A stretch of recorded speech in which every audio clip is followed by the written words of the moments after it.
Hello everyone, देखिए अब next topic करते हैं हम ओरेस्टेड एक्सपेरिमेंट। देखो ओरेस्टेड ने क्या एक्सपेरिमेंट किया था। देखो वैसे तो ये जो एक्सपेरिमेंट था ना एक्सीडेंटली हुआ, वो तो कुछ और काम कर रहा था यहाँ पर कि एक वायर से करंट जा रहा था, कुछ और एक्सपेरिमेंट था, ठीक है। लेकिन यहाँ पर उसके पास जहाँ से करंट पास कर रहा था वायर में से, उसके पास एक कंपास पड़ी थी, यानी कि मैग्नेटिक नीडल पड़ी हुई थी। उसमें कुछ डिफ्लेक्शन शो होने लग गई। अब मैग्नेटिक नीडल डिफ्लेक्शन कहाँ शो करेगी? जहाँ पर मैग्नेटिक फील्ड होगा, ठीक है, वहीं पर वो क्या करेगी, थोड़ी सी डिफ्लेक्शन शो करेगी।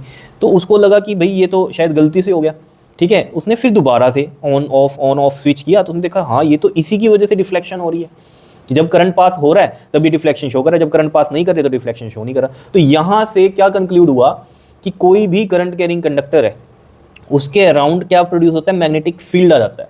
तो यानी कि जो ये एक कहें हम करंट कैरिंग जो वायर है, ये एक तरह से मैग्नेट की तरह बिहेव करती हैं, क्योंकि मैग्नेटिक फील्ड प्रोड्यूस कर दिया इसने। तो सिंपल सी बात ये थी कि ओरेस्टेड ने क्या बताया कि कोई भी करंट कैरिंग वायर है या कोई भी कंडक्टर है, अगर उसमें करंट आ रहा है तो उसके आसपास क्या बनेगा, मैग्नेटिक फील्ड बनेगा, यानी कि वो एक तरह से मैग्नेट का काम करेगी वायर। तभी तो इसका नाम क्या है चैप्टर का, magnetic effects of electric current. तो इलेक्ट्रिक करंट है तो कुछ मैग्नेटिक फील्ड आ रहा है, यानी कि मैग्नेटिक इफेक्ट आ रहा है, ठीक है। तो यही लिखा हुआ है कि कंपास नीडल बोल दो या मैग्नेटिक नीडल बोल दो, gets deflected when an electric current is passed through a wire, ठीक है। जब इलेक्ट्रिक करंट पास करेंगे जो भी हम प्लेस नियर बाय इट, ठीक है, कब, जब उसके पास में होगा, यानी कि compass needle get deflected when an electric current is passed through a wire placed near by it, मतलब कंपास के पास में होनी चाहिए वो, तभी तो पता करेगा। अब इसका भी एक मैग्नेटिक फील्ड होगा ना, मान लो ये इतनी रेंज में होगा तो अगर यहाँ नीडल है ये, जब तो डिफ्लेक्शन शो करेगी। मान लो इसका मैग्नेटिक फील्ड यहाँ इतने में प्रोड्यूस हो रहा है और नीडल दूर रख दी तो उसमें थोड़ी आएगी डिफ्लेक्शन, पास में होनी चाहिए तभी, ठीक है ना। तो ये एक्सपेरिमेंट हुआ कि वायर में से करंट निकाला और यहाँ पर डिफ्लेक्शन शो हुई, तो यानी कि यहाँ मैग्नेटिक फील्ड है। तो इसके यहाँ से हमने जो कंक्लूजन किया वो क्या है, it means around every current carrying conductor there is a magnetic field. Clear है? जैसे ये हम इसमें अगर सर्किट बनाएं, एक ये माइनस ये प्लस, अब देखो करंट ऑब्वियस आता है पॉजिटिव टू नेगेटिव जाता है, पॉजिटिव टू नेगेटिव करंट जा रहा है। यहाँ मान लो एक रेजिस्टेंस लगा दिया हमने, अब यहाँ पर ये मैग्नेटिक नीडल थी, ये मैग्नेटिक नीडल ने कहाँ शो की डिफ्लेक्शन, वेस्ट में। मतलब करंट कैसे जा रहा है ये देखो, अगर इसके अकॉर्डिंग हम देखें साउथ टू नॉर्थ जा रहा है करंट, और जो डिफ्लेक्शन ये शो करता है वो कहाँ शो करेगा, वेस्ट में शो करेगा नीडल जो है। क्लियर है इतनी बात या नहीं? आ रही है बात समझ में? देखो ना, ये नॉर्थ साउथ ईस्ट वेस्ट ऐसे बना होगा, ठीक है। और ये जो नीडल होती है इसमें एक नॉर्थ होता है और एक साउथ होता है। तो ये जो नीडल है इसका जो नॉर्थ है वो कहाँ डिफ्लेक्शन शो करेगा, वेस्ट की साइड। मतलब ये पहले नीडल इस तरीके से होगी, देखो नॉर्थ साउथ और ये ईस्ट और ये वेस्ट। पहले जो नीडल थी वो ऐसे थी, ठीक है, ऐसे, ये इसका नॉर्थ और ये इसका साउथ, बताइए आपको। अब इसने डिफ्लेक्शन कहाँ शो कर दिया, ऐसे घुमाया हुआ है ना, ये वेस्ट की तरफ डिफ्लेक्शन शो करी। तो इसको याद रखने का तरीका पता क्या होता है, SNOW, स्नो से। कैसे कि अगर करंट जा रहा है साउथ टू नॉर्थ तो जो डिफ्लेक्शन शो होगी वो टूवर्ड्स कहाँ होगी शो, वेस्ट, ठीक है। तो जो डिफ्लेक्शन शो होगी वो ऑन वेस्ट बोल दो या टूवर्ड्स वेस्ट बोल दो, ये चीज़ याद रखने का तरीका है। अब ये कहानी जो है किसने बताई थी, स्नो वाली, एम्पियर स्विमिंग रूल ने। एम्पियर स्विमिंग रूल से हम क्या कर सकते हैं, अगर ये स्नो भी नहीं याद रहता आपको, सिंपली क्या इसने बताया था स्विमिंग रूल में कि जैसे मान लो करंट ऐसे जा रहा है वायर में, ठीक है, तो इसके सेम डायरेक्शन में ना आप ये सोचो कि कोई मैन क्या कर रहा है, स्विमिंग कर रहा है, ठीक है। तो जैसे मैं यहाँ पर बनाऊँ, करंट ऐसे जा रहा है ये, ठीक है, यहाँ ये एक मैन स्विमिंग कर रहा है, ठीक है, ये इसके हाथ हैं, ठीक है, और ये इसके पैर हो गए, ऐसे समझ लो, ठीक है, ये हाथ हो गए और ये पैर हो गए, ठीक। तो ये क्या कहता था एम्पियर स्विमिंग रूल कि जिस डायरेक्शन में करंट जा रहा है मान लो उसी डायरेक्शन में स्विमिंग कर रहा है आदमी, ठीक है। और देखो आप खुद अपने हैंड ले लो यहाँ, ठीक है, ये आपका राइट हैंड बनेगा, ये आपका लेफ्ट हैंड बनेगा। आप ऐसे स्विमिंग कर रहे हो, ठीक है, तो आपका लेफ्ट हैंड ये है, इधर इस साइड वाला है।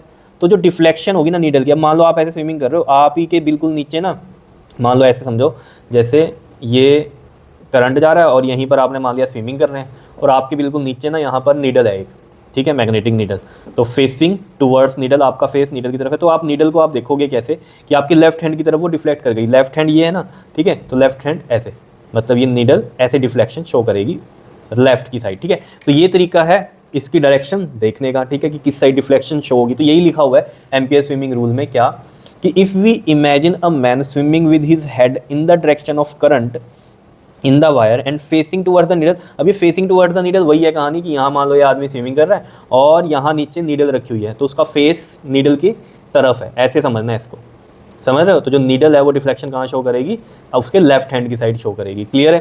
तो यही लिखा हुआ है facing towards the needle, then the north pole of the magnetic needle, north pole जो होगा मैग्नेटिक नीडल का वो कहाँ शो करेगा, will be deflected towards his left hand. तो यानी कि मान लो यहाँ पर नीडल है, ठीक है, इस तरीके से मैं कह दूँ, यहाँ पर ये नीडल ऐसे बना दी मैंने, मान लो, ठीक है, ये इसका नॉर्थ है, ये इसका साउथ है।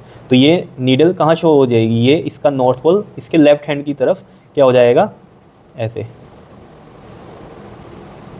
लेफ्ट हैंड की साइड इसका डायरेक्शन देगा, मतलब डिफ्लेक्शन लेफ्ट हैंड साइड की तरफ देगा। ठीक है, तो इस तरीके से डिफ्लेक्शन का हमें पता चल जाएगा। ठीक है, अब इसका फ़ायदा क्या हुआ, जैसे मान लो ये तो इस तरीके से बना दे तो हम सोच सकते हैं कि भाई ये इसका साउथ हो गया और ये इसका नॉर्थ हो गया, साउथ टू नॉर्थ करंट जा रहा है तो डिफ्लेक्शन टुवर्ड्स वेस्ट ही होगी, क्योंकि ये हमें पता है ये ईस्ट लिखते हैं हम, ये वेस्ट लिखते हैं हमेशा ऐसे ही। ठीक है, लेकिन एम्पियर स्विमिंग रूल से फ़ायदा क्या हुआ, जैसे मान लो करंट ऐसे जा रहा है, ठीक है, तो डिफ्लेक्शन इसमें आपको बतानी है कहाँ शो करनी है। तो आपने क्या करना है इस केस में, यहाँ पर ऐसे करंट जा रहा है मान लो, ठीक है, तो आपने ऐसे बनाना है मैन, और ये इसके हाथ बन गए और ये इसके पैर बन गए, इस डायरेक्शन में स्विमिंग कर रहा है क्योंकि डायरेक्शन ऑफ करंट ये है, तो स्विमिंग भी इस तरफ कर रहा है। अब आप ऐसे हो, ठीक है, ऐसे हो, आपका लेफ्ट हैंड ये रहा, लेफ्ट हैंड यहाँ है, तो यानी कि डिफ्लेक्शन इस साइड शो होगी।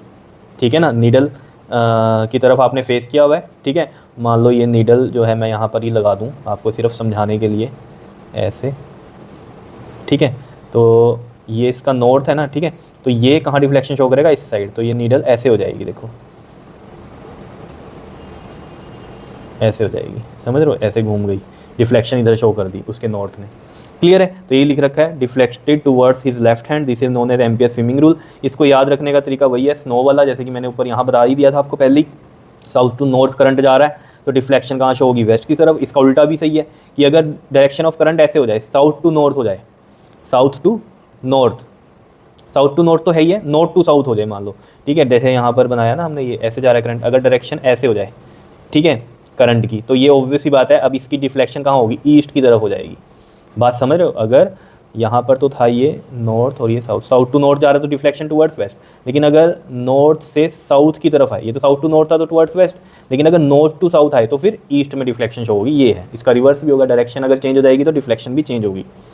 क्लियर है इतनी बात या नहीं, बताओ समझ में आ रही है। जैसे मैंने कहा आपको कि इस तरफ डायरेक्शन है, ऐसे है करंट की डायरेक्शन, तो इसका लेफ्ट हैंड यहाँ आ रहा है तो डिफ्लेक्शन इस तरफ हुई। अब मान लो करंट की डायरेक्शन ऐसे है तो आप ऐसे ही बनाओगे, मैन को ऐसे ही बनाओगे इधर, ठीक है, ये इसके हैंड्स हो गए और ये इसके फुट हो गए स्विमिंग करते हुए। तो अब सोचो आप खुद को रखो इसकी जगह, तो आपका लेफ्ट हैंड इधर आएगा, तो यानी कि अब डिफ्लेक्शन यहाँ शो होगी।